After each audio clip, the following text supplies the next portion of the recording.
at når I sidder og laver de regler, så kigger jeg til spejlet. De her regler, var det nogen, som jeg kunne ønske for mine nærmeste? Og hvis ikke, at det kan klare sådan en test, jeg arbejder med klinisk afprøvning før, man må ikke sammensætte et klinisk studie, eller bør ikke sammensætte et klinisk studie, hvis ikke, at man mener, at ens moster eller barn burde være deltaget i det studie. Og jeg synes egentlig også, at det her det er sådan lidt et forsøg. Og hvis ikke, at man mener, at man kan ens nærmeste putte dem ind i det system, så synes jeg ikke, man bør gøre det. Altså, jeg er heldigvis lige kommet ud på den anden side. Det har taget 2,5 år. Det er ikke noget, der er gavnligt for dem. Er du i fleksjob? Jeg er i fleksjob, og jeg er så heldig, at jeg lige 4 måneder inden, at ulykken skete, der blev jeg offentlig ansat. Jeg er farmaceut, og jeg kan også godt høre, og jeg skal godt lide, at vi vil gerne prøve at gøre, så vi kan skabe flere fleksjobs. Men typisk vil det jo være noget, jeg forestiller mig, at I vil gøre det på en eller anden måde med, at man kan få kontrakter med staten, og for at man kan få de her kontrakter, så er der et af punkterne, at man skal have en social ansvarlig. Så kan man sige, jeg er farmaceut. Der er ikke mange medicinalvirksomheder, der laver aftaler med staten.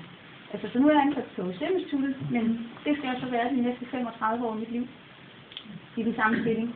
Jeg må ikke skifte job, så hvad skal man sige? Hvis der var, eller det er også et spørgsmål, hvis jeg så skulle skifte over i en anden afdeling for en anden titel, er det så et nyt job? Jeg synes, det er skræmmende at sidde i præcis det samme kontorsæde i 34 år. Jeg kunne måske have et job, der er 500 meter fra, hvor jeg bor, men så har jeg 1,5 time hver vej fra arbejde. Jeg kan ikke skifte noget tættere på. Det kan man altså godt. Uden at komme over i den nye ordning. Ja, men det er slet ikke sikkert, at den nye ordning er dårlig for dig. Det er den. Og jeg er under 40. Jeg skal jo rundt, jeg skal genudlære, ikke? Ja. Og jeg har kommet... Men må ikke bare lige slutte af med at sige, at vi er den på vej til Grænsehovedgård, at der er nogen, der på grund af et trafikuheld eller en kronisk sygdom, enten bliver ved med at have det på samme måde, eller får det dårligere. Øv. Det er øv. Det er meget øv, og vi skal passe ordentligt på jer.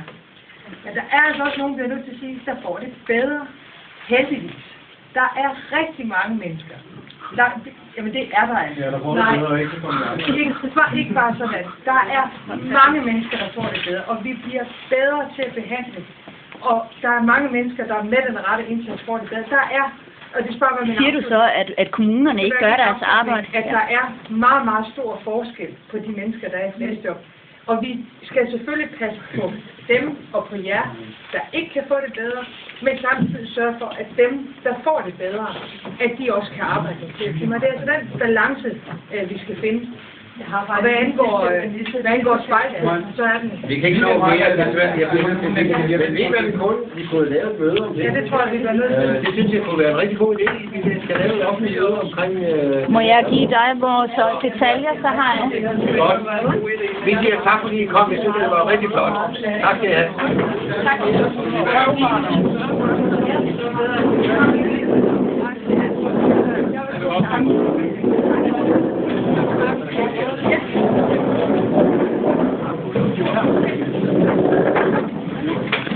Jeg må svare på mail.